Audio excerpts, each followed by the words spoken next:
Salve, salve família! Esse canal não é um canal oficial, mas tento trazer para vocês os melhores cortes dos melhores podcasts. Se você quiser ver o canal oficial, vou deixar na descrição o link do canal oficial e o link do canal oficial de cortes, beleza? Tamo junto, é nóis e bora pro vídeo. O abuso acabou da onde, assim? Só quando a minha mãe de criação viu ele me abusando sexualmente. Então, teve um confronto. Isso, aí ela me deu pra minha mãe. Tá. E aí momento. minha mãe morava em Porto Alegre. Uhum. Então eu saí de Juí pra Porto Alegre pra morar com a minha mãe. Minha mãe, uma criança, né? Imagina, ela me ganhou com 14 anos. Minha mãe tinha que trabalhar muito, de manhã e de tarde, chegava muito de noite. Então a minha vida era comer miojo e salsicha. E aí, ir pro colégio sozinha e voltar sozinha. Então, ali eu me tornei muito rebelde. Porque a minha mãe queria que eu fizesse comida, limpasse a casa. Obrigações de um adulto. Sim. E ela não sabia conversar comigo. Então, ela me agredia muito. Assim, de agressões, assim, de me violentar mesmo, sabe? Com palavras também, palavras que me machucavam. Então, eu nutria muito ódio dentro de mim. Com 13 anos, eu comecei a fumar maconha. Com 14 anos, eu fugi de casa, vendi todas as minhas fitas de videogame pra poder fugir de casa. E peguei todos os ursos e fugi com os ursos. Aí fui pra uma vila lá em Porto Alegre. E a minha mãe me achou com a polícia. Daí, quando a minha mãe me achou, ela me disse, agora tu vai morar com teu pai. E eu não conhecia direito meu pai. Mas foi bom, foi um período muito bom. Meu pai é uma pessoa incrível. Aí eu consegui conhecer ele de verdade, né? E acabei... tendo minha primeira relação sexual com meu meio-irmão. Porque pra mim eu não conhecia ele. Ele era filho do meu pai, um menino bonito da minha idade. A gente começou a ir pros bailes junto, bebi e acabou rolando. 13 anos, mais ou menos? 14 anos. Só que assim, até então, eu nem entendia direito o que era irmão. Sabe quando a vida vai acontecendo? Você é uma criança, você não tem um pai e uma mãe pra te orientar em nada. E você aprende pelas situações que te colocam. E nem valores, princípios, não existia um direcionamento. Nunca, tipo, alguém disse assim, olha, vai estudar, vai fazer uma faculdade, sabe? Não existiam esses valores. E aí, com 14 para 15 aconteceu isso. Aí, na festa de 15 anos, a minha mãe foi lá e disse, filha, eu te amo, volta pra casa. E eu amava a minha mãe, por mais que ela me batesse, ela era minha mãe, né? Claro, óbvio. E aí, quando eu fui morar com a minha mãe de volta... eu tava no colégio. Um lencinho pra mim aí, ô Matheus. Aí eu tava no colégio e conheci o pai do meu filho. E aí na família dele eu vi a família que eu não tinha. Aquela estrutura familiar de churrasco final de semana, sabe? Os filhos debaixo da asa da mamãe. Minha sogra muito carinhosa comigo. Então eu me apaixonei pela família dele. E eu era uma criança, eu tinha 15 anos. Aí o meu ex-marido, na época... Tinha 16, uma criança também. Sim. Mas a gente, nessa idade, a gente já acha que a gente é adulto. Aí a gente queria ter um filho. Então, imagino também que a sua vontade de amadurecer era para escapar de muita coisa que da infância não tinha sido das melhores. E a minha mãe me batia até no rosto. Imagina eu aos 15 anos apanhando no rosto, sabe? Era uma forma de fuga. O casamento foi uma fuga. E aí eu me casei achando assim, bom, agora eu vou ter minha casa, vou ter minha família, né? Vou ter o meu filho, vai ser para sempre.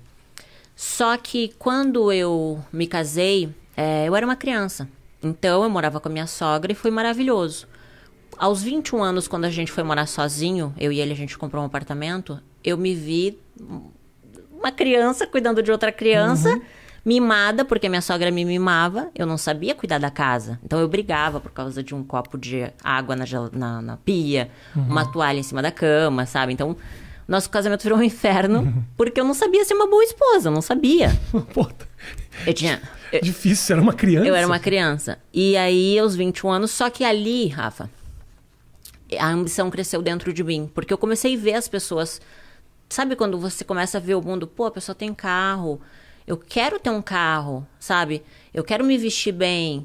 Você começa a ver que existem pessoas que crescem financeiramente. Então, eu era coordenadora de RH de uma empresa de marketing promocional em Porto Alegre. Eu comecei como demonstradora no supermercado. E como eu sempre fui muito comunicativa e feliz, assim, sabe? A empresa que eu trabalhava me contratou como recepcionista, depois auxiliar do RH e depois coordenação do RH, mesmo sem faculdade.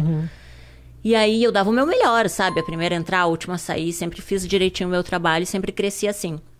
Aí com 21 anos, meu casamento acabou e aí eu me vi cheia de conta pra pagar. Na época, eu contratava meninas pra fazer evento nas feiras. Perfeito. E aí, quando eu falei com uma amiga minha, que eu tava com uma crise financeira, ela disse, olha, eu tenho uma amiga que fechou numa casa noturna e ganhou R$500. Eu disse, pá, R$500? O que ela fez? Ela tirou roupa? Então eu vou tirar roupa. Claro. Só que não foi bem o que aconteceu, né? Eu entrei...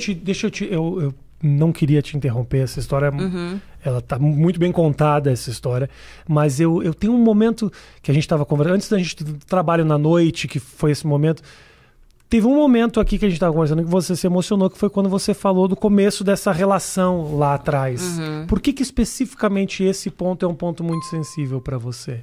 Porque, desculpa te interromper. Na verdade, assim, quando mexe muito na infância, é muito difícil, né, Rafa? Porque eu acho que tantos problemas no nosso futuro são evitados quando você tem uma base, entende? Só que não adianta ficar buscando culpados, porque eu digo assim, ó, ninguém nasce mal, as pessoas se tornam más, né? Um bebezinho não nasce um bandido, ele se torna um. Pelo meio que ele vive, pelas escolhas, né, que ele faz. Com 21 anos, eu escolhi me prostituir. Aos 15, não eram as minhas escolhas, entende? Eu vivi o que o meio tinha para me oferecer. Então, falar disso não é escolher, porque eu escolho as coisas ruins, eu vou colher as coisas ruins. Mas você já nascer no meio de coisas ruins é muito difícil. Claro. Então, falar disso é bem difícil, sabe? Quando eu fui fazer o livro Morri para Viver, foi muito difícil. Porque foi mexer em coisas que é difícil de falar. Pô, imagina você vai falar que tua primeira relação sexual foi com o teu meu irmão. Eu já declarei que o primeiro orgasmo que eu tive foi com o cachorro da vizinha aos 11 anos, porque a vizinha trouxe o cachorrinho pra fazer sexo oral em mim.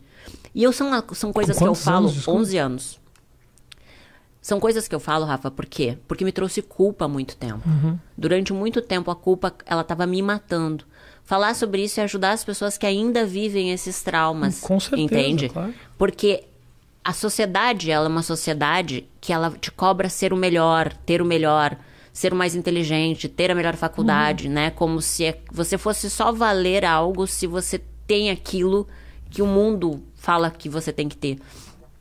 E, na verdade, eu sou uma pessoa que não sou nada no mundo, entende?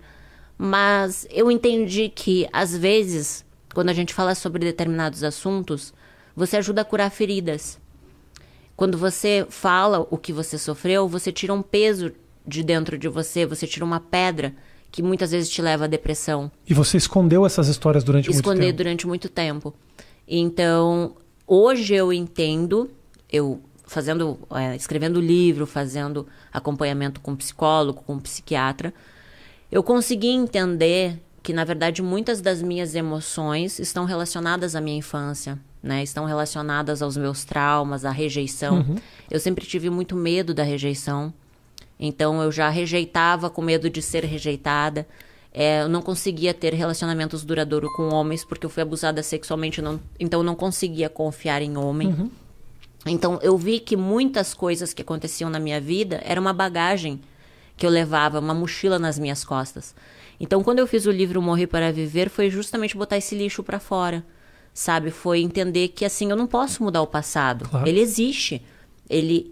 Só que eu posso fazer novas escolhas, entende? Eu não sou aquilo. Eu vivi aquilo, sim. Por algum momento eu vivi e fui isso, mas hoje eu decido não ser mais. E acho que é importante que você também entenda que foi um passado duro, que não dá para simplesmente desconsiderar de que você realmente sofreu, porque não basta só você falar, é você também entender o significado. Me parece que o fato de você entender que o seu passado foi duro faz com que você consiga olhar para frente melhor, porque também só contar essa história de uma maneira quase que não tivesse acontecido com você, também não sei se daria o mesmo resultado. Eu acho, Rafa, que todos nós, a gente tem um propósito, sabe? No mundo, sabe? Eu acho que Deus é vivo, que Deus existe.